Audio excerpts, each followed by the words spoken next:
¿Qué tal? Bienvenidos a Diagnóstico una semana más. En esta ocasión les vamos a hablar del cáncer de colon, que es el de mayor incidencia en España, con alrededor de 45.000 casos nuevos cada año. Es un cáncer que en el 90% de los casos aparece después de los 50 años de edad, por lo que se llevan a cabo cribados en la población a partir de esa franja de edad para detectar de forma lo más temprana posible la enfermedad. Vamos a hablar con diferentes expertos, entre ellos Mariló Martín, la jefa de digestivo del Hospital La Paz. Hay síntomas que son clarísimos que cualquiera deberíamos ir al médico a consultar si los padecemos. El primero, la expulsión de sangre en heces. Si un paciente expulsa sangre en heces, debe acudir a su médico y ser explorado. Muchas veces pueden ser pequeñas hemorroides, fisuras, pero eso debe comentarlo con el médico, contar todas las características de la deposición, del sangrado y que sea explorado para decidir si conviene hacer alguna prueba adicional. Enseguida les hablamos de esta enfermedad que se calcula afectará, escuchen bien, a 1 de cada 20 hombres y a 1 de cada 30 mujeres antes de cumplir los 74 años. Vamos ahora con un rápido repaso de la actualidad de la semana y nos metemos ya en harina con el cáncer de colon.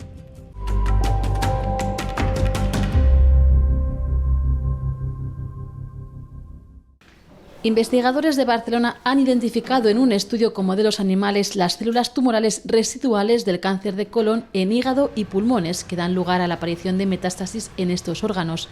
La revista Nature ha publicado los resultados de trabajo en ratones en los que se ha recreado el proceso que siguen los pacientes con cáncer de colon que sufren recaídas en forma de metástasis. Y es que el cáncer de colon reaparece en otros órganos vitales en forma de metástasis en entre un 20 y un 35% de estos pacientes. Además, el estudio demuestra que eliminar estas células tumorales mediante técnicas genéticas es suficiente para prevenir la formación de metástasis. Los ratones se han mantenido libres de enfermedad sin sufrir recaídas. Los neurólogos defienden el uso de terapias de alta eficacia desde el inicio de la esclerosis múltiple, una enfermedad que en el 80% de los casos suele aparecer antes de los 40 años, en la edad más productiva del paciente. Por eso, los especialistas creen que hay que apostar por terapias de alta eficacia para el tratamiento de esclerosis múltiple remitente recurrente, que han demostrado buenos resultados a largo plazo. Esto va a hacer que no solo se reduzcan los brotes desde el principio, sino que se reduzca la progresión y se mejore la evolución de la enfermedad. En España hay unas 55.000 personas que padecen esclerosis múltiple, de las que el 75% son mujeres. El Centro de Coordinación de Alertas y Emergencias Sanitarias está evaluando los protocolos de actuación de nuestro país frente al ébola debido a un nuevo brote de esta enfermedad detectado en Sudán, donde hay al menos 132 casos. Según el organismo que dirige Fernando Simón, la probabilidad de que llegue el virus a Europa es muy baja y más aún de que se propague, debido a que probablemente los casos serían identificados y aislados rápidamente y se implementarían medidas adecuadas para realizar el seguimiento. De todos modos, no se descarta que llegue algún caso importado, por lo que se está trabajando de forma preventiva para evaluar las capacidades sanitarias y hospitalarias ante esa posibilidad.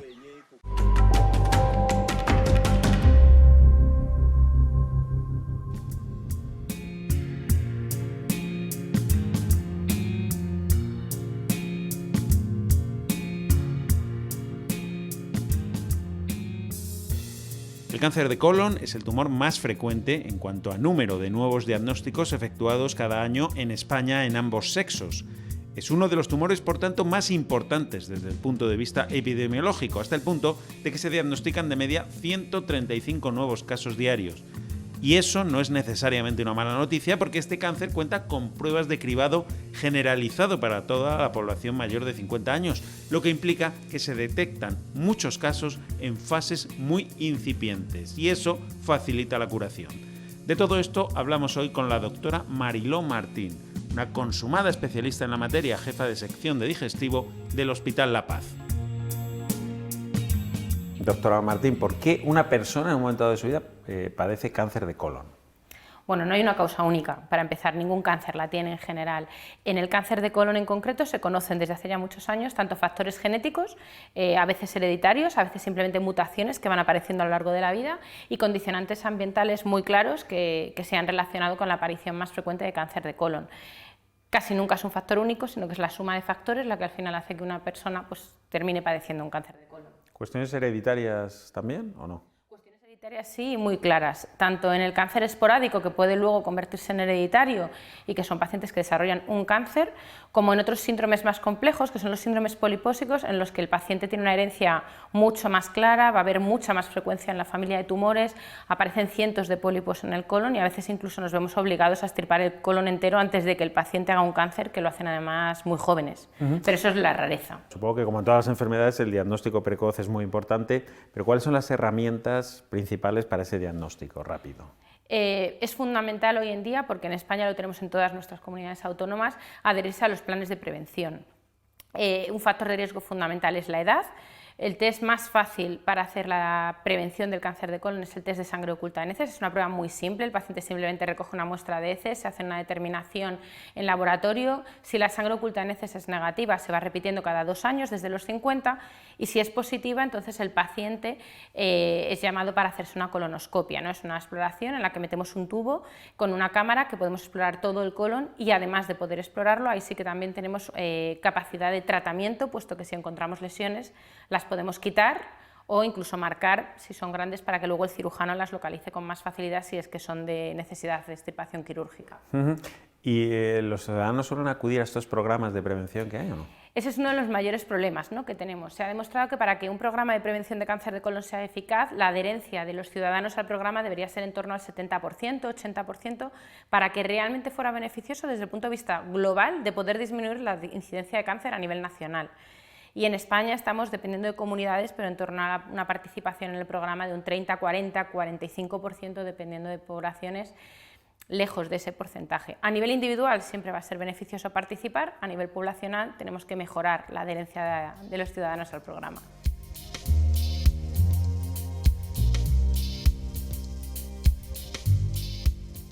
Si en cualquier enfermedad actuar pronto es básico, en el cáncer de colon es especialmente importante. Existen métodos de cribado de la población de riesgo, mayores de 50 años, que permiten prevenir la aparición de la enfermedad o atajarla desde sus primeras manifestaciones. Nos referimos a la prueba de sangre en heces, barata, sencilla, nada invasiva y eficaz en la prevención. Y tiene un valor predictivo muy alto, es decir, sabemos que cuando es positiva nos puede indicar que puede haber un cáncer de colon. También, efectivamente, puede producirse por otros problemas benignos. Por lo tanto, digamos, es una prueba de desbroce, es una prueba que nos permite decir, este paciente podría tener un cáncer de colon, vamos a una prueba superior, o por el contrario, bueno, pues no tiene sangre oculta en heces, podemos estar relativamente tranquilos. Cuando la prueba de sangre en heces es positiva, se requiere, lo acabamos de escuchar, una prueba superior, la colonoscopia, la introducción de una cámara por el recto para localizar posibles pólipos y, en su caso, extirparlos en ese mismo procedimiento. Para tomar biopsias en el supuesto de que se vea que hay lesiones malignas o, muy importante, lesiones premalignas, porque los pólipos, que son lesiones premalignas, cuando se extirpan, se abandona la posibilidad en este momento de padecer un cáncer de colon, porque el cáncer de colon es una secuencia de procesos que empieza por un pólipo benigno y acaba convirtiéndose en maligno, pero esta secuencia puede durar hasta 7 años, de tal forma que hay bastante tiempo para poder ser interceptado y curar al paciente. Existe igualmente la llamada colonoscopia virtual, una prueba radiológica en la que se obtienen imágenes precisas del colon, pero que se utiliza muy poco porque presenta 2 desventajas respecto a la colonoscopia tradicional. No permite extirpar pólipos ni hacer biopsias y el paciente recibe radiaciones. ¿Cuándo la estamos usando? Pues excepcionalmente en pacientes en los que no han conseguido llegar hasta el ciego con el colonoscopio, que es una complicación o un problema que se da con una cierta frecuencia, y nosotros sí llegamos porque no vamos con un colonoscopio, sino que lo que hacemos es un TAC, con lo cual siempre llegas hasta el ciego. Una vez detectado el cáncer de colon, las pruebas de imagen, el TAC y el PET, juegan entonces sí un papel fundamental para determinar la extensión y características del tumor. El TAC te sirve para estudiar todo lo que nosotros llamamos TNM, que es la estratificación oncológica, que es el tamaño y la morfología del tumor, que infiltra o que afecta. Si tiene nódulos, la N, metástasis ganglionares, y la M, metástasis a distancia. Con esa información se decide el tratamiento. Si hay que hacer cirugía y solo cirugía, si hay que hacer cirugía y limpieza ganglionar, o si hay que hacer quimio o radio adyuvante con la cirugía. Más allá de todo esto, existen también algunas pruebas genéticas de ADN indicadas para personas con antecedentes familiares de cáncer de colon que permiten controlar y prevenir la aparición de la enfermedad desde incluso la adolescencia. ¿Y es suficiente ese test de sangre en heces para este diagnóstico o sería recomendable hacer también desde el sistema público una colonoscopia? Para todos los pacientes no, aunque sean bajos, pequeños riesgos que tiene la colonoscopia y por las molestias que supone hacerse una colonoscopia, de dieta, de preparación con laxantes y demás. Hay determinados grupos de población que tienen una incidencia más elevada del tumor, por ejemplo, pacientes que tienen una enfermedad inflamatoria intestinal, pacientes con antecedentes muy marcados familiares de cáncer de colon, las poliposis que he mencionado antes, pacientes con acromegalia, que en esos sí que la recomendación es distinta. Se empieza antes a hacer el cribado, antes de los 50 años, y además se va directamente a la colonoscopia, pero tiene sentido solo en esas poblaciones especiales. ¿Porque tiene algún efecto secundario, algún riesgo? Hombre, la colonoscopia, efecto secundario, primero uno se toma mucho laxante, por lo tanto hay un día que desde luego no es el más cómodo para el paciente. Luego las colonoscopias en general se hacen con sedación para evitar el dolor, pero toda sedación anestésica conlleva un mínimo riesgo. Y luego la colonoscopia en sí puede causar problemas, en general no lo provoca, pero puede producir una perforación de colon, entonces un mínimo riesgo tenemos y sucede además. Claro, pero ¿cómo puede sospechar una persona que puede tener cáncer de colon? ¿Qué síntomas empieza a tener? Hay síntomas que son clarísimos que cualquiera deberíamos ir al médico a consultar si los padecemos. El primero, la expulsión de sangre en heces. Si un paciente expulsa sangre en heces, debe acudir a su médico y ser explorado. Muchas veces pueden ser pequeñas hemorroides, fisuras, pero eso debe comentarlo con el médico, contar todas las características de la deposición, del sangrado y que sea explorado para decidir si conviene hacer alguna prueba adicional. Perder peso de forma totalmente involuntaria también, tener unas heces que cambian mucho de consistencia, pasar a tener muchas más deposiciones, diarrea o estreñirse de forma muy marcada sin que haya otros cambios en la vida, son síntomas que nos tienen que hacer consultar. Claro, existe la sensación, yo creo, de que ha aumentado la incidencia del cáncer de colon. No sé si es tanto eso o que se diagnostica más. Ambas cosas. Ha aumentado la incidencia de forma clara en estudios poblacionales a nivel mundial. De hecho, ahora mismo es el cáncer más frecuente diagnosticado si unificamos hombres y mujeres, con más de 2 millones de casos diagnosticados en el mundo cada año y más de 40.000 en España. Es decir, es uno de los tumores que tenemos que tener en cuenta siempre. Por supuesto, influye además que lo diagnosticamos mejor, que lo diagnosticamos antes, que hay programas de prevención que nos ayudan a diagnosticar cánceres en estadios muy incipientes y eso al final hace crecer el número de pacientes que tenemos.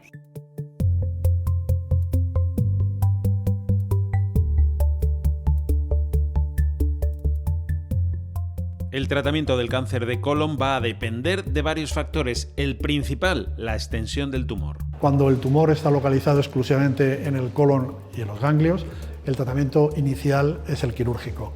En el cáncer de recto, en la parte más final del tubo digestivo, puede haber pequeños cambios en función del estadio cuando es localizado, porque a veces utilizamos lo que llamamos tratamientos neoadyuvantes, tratamientos previos a la cirugía, con quimio o radioterapia. Pero básicamente un tratamiento de una enfermedad localizada se hace con técnicas localizadas, como puede ser la cirugía. La cosa cambia cuando el tumor ya se ha diseminado. Cuando ya hay ramificaciones, el tratamiento básico es la quimioterapia conjuntamente con lo que llamamos tratamientos biológicos. Tratamientos que básicamente son o antiangiogénicos, es decir, que rompen la secuencia de formación de nuevos vasos sanguíneos que son los que alimentan al tumor, o bien los tratamientos biológicos o terapias dirigidas que lo que hacen es que bloquean determinadas secuencias moleculares dentro de las células tumorales que son las que alimentan la velocidad de reproducción del tumor. En algunos casos muy concretos, sobre todo en pacientes que tienen mutaciones genéticas que les hacen más proclives a desarrollar este tipo de tumores, también cabe utilizar la inmunoterapia. La inmunoterapia nos ha dado muchas alegrías a los oncólogos, ¿no?, en muchos tumores, pero también en cáncer de colon, ¿no?, sobre todo en aquellos tumores que se dice que tienen inestabilidad de microsatélites, es decir, son pacientes cuyos tumores tienen una incapacidad para reparar las alteraciones que se producen en el DNA de las células. Y este tipo de tumores efectivamente responde muy bien a los tratamientos inmunológicos y de hecho una de las grandes noticias recientes ha sido la posibilidad de tratar pacientes con cáncer de recto con inmunoterapia cuando tienen este tipo de mutaciones y que respondan de una forma extraordinaria, prácticamente curando el tumor.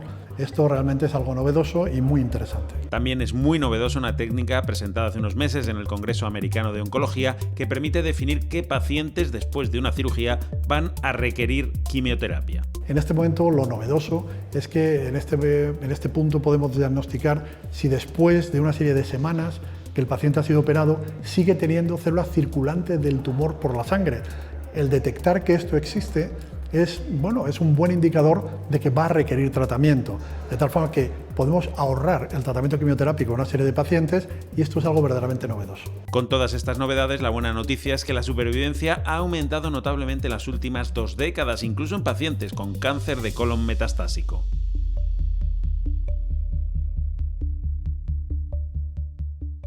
Bueno, y hablando de pacientes, ¿cuál sería el perfil más habitual?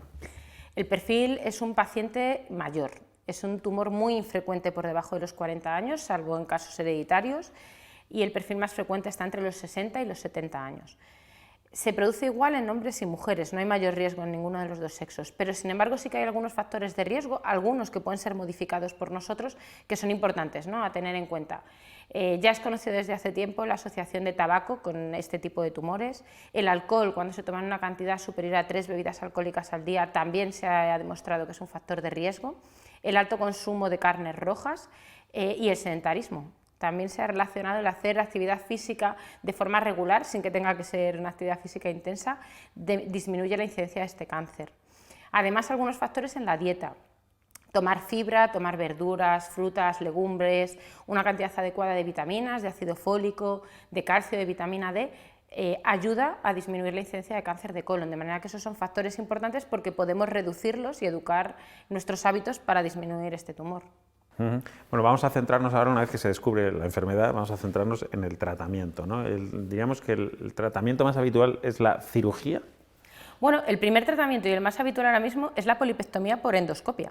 Es decir, nosotros ahora lo que estamos detectando son cánceres en estadios muy precoces, que solo la retirada del pólipo por parte del endoscopista realizando una polipectomía durante la colonoscopia es suficiente como tratamiento si se ve que no hay extensión más allá, ¿no? Si no, tendríamos que recurrir a la cirugía y en caso de no ser suficiente y dependiendo de la extensión, pues ya añadiríamos tratamientos como la quimioterapia, inmunoterapia, radioterapia y distintas formas ya para enfermedades más avanzadas. Porque lo que es fundamental una vez que diagnosticamos el tumor es saber qué extensión tiene. No es lo mismo que se haya quedado en la mucosa del colon, que son tumores localizados, que prácticamente van a ser curados o por endoscopia o por cirugía, a que hayan invadido toda la pared del colon o que hayan salido ya del colon llegando a sangre, a ganglios linfáticos, o incluso a otros órganos, hígado, cerebro, el tratamiento va a ser totalmente diferente. Por eso es fundamental también diagnosticarlo pronto. Cuanto antes lo diagnostico, menos posibilidades va a tener de expandirse fuera del colon y por lo tanto más posibilidades de curación. O sea que hay casos incluso en los que a lo mejor hay que extirpar el colon, pero no conllevan una quimioterapia, una radioterapia además. Eso es. A veces, la mayor parte de las veces son extirpaciones parciales de colon, no hace falta quitar todo el colon y luego a veces no hace falta añadir quimioterapia si la lesión se ha cogido en el momento oportuno.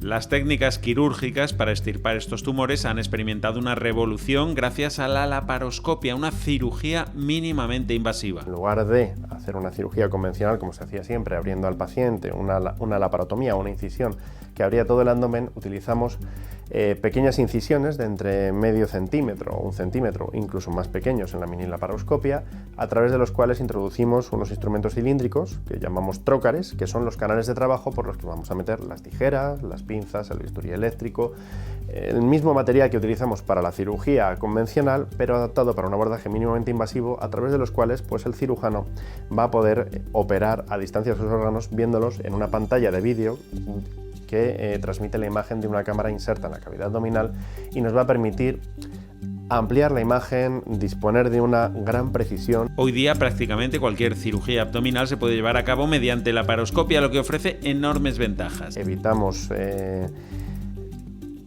el dolor posquirúrgico en una buena medida, hacemos que la recuperación funcional sea mucho más precoz, lo cual, bueno, pues en la sociedad actual en la que vivimos es de vital importancia. Cada vez los pacientes, pues lógicamente, lo demandan más porque lo necesitan más, reincorporarse a su vida habitual. Además, sabemos que estos abordajes mínimamente invasivos producen una respuesta inflamatoria, una respuesta al estrés que causa la propia cirugía sobre el paciente más moderada que la cirugía abierta. A esto hay que añadir un beneficio secundario, pero también importante, como es el estético. La lesión es mucho menor y las cicatrices casi imperceptibles. Conviene detenerse también en una complicación derivada del cáncer colorectal, como es la extirpación del recto, que conlleva una colostomía definitiva, es decir, un orificio permanente o estoma en el abdomen para expulsar las heces a una bolsa. Esto es muy preocupante para el paciente en un primer momento. Tenemos la suerte de que en la actualidad pues contamos con un personal normalmente, tanto médico como de enfermería, muy profesional y muy especializado, que rápidamente, cuando un paciente tiene que llevar una colostomía, una bolsita, le enseña y le entrena con el fin de que pierda el miedo a manejarse él, a limpiarse la colostomía, a cambiar la bolsa, a ser totalmente independiente y a realizar esencialmente todas las actividades que hacía en su vida previa a llevar un estoma sin ninguna limitación. El paciente en general puede recuperar su vida con el tiempo, trabajar, relacionarse, hacer deporte de una manera prácticamente normal y con total independencia. ¿Qué pronóstico tiene esta enfermedad? En realidad, dentro de los tumores tiene un pronóstico relativamente bueno, ¿no? La supervivencia global a los 5 años es superior al 50% para ambos sexos, lo cual es un porcentaje bastante aceptable. Teniendo en cuenta además que si lo cogemos en fases incipientes, en el estadio 1, la supervivencia a los 5 años es superior al 90%, y es un cáncer de los que consideramos curado muchas veces cuando hemos llegado a tiempo, ¿no? ¿Dónde baja notablemente ya la supervivencia y tenemos más problemas? En los cánceres que se han extendido fuera, que ya tienen metástasis, y ahí radicalmente el pronóstico es un poco diferente, ¿no? Y por ahí van las líneas de investigación más novedosas. Claro. ¿Y cuáles son? ¿Hay alguna esperanza a la que agarrarse de cara al futuro? Sí, fuera de las líneas de quimioterapia tradicionales y con los efectos secundarios que todos conocemos, se está avanzando mucho en líneas de quimioterapia biológica como parte del organismo, con anticuerpos monoclonales, que eso, están obteniendo buenos resultados en enfermedad diseminada, y también con la inmunoterapia, ¿no? Modificadores directamente de nuestras células de defensa para que sean capaces de luchar de una forma más eficaz contra el cáncer.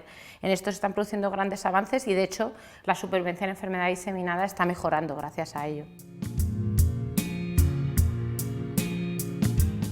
Por fortuna, la lucha contra el cáncer en general gana posiciones, y en particular contra el cáncer de colon, una enfermedad muy prevalente, pero contra la que cada vez se actúa antes y de forma más eficaz.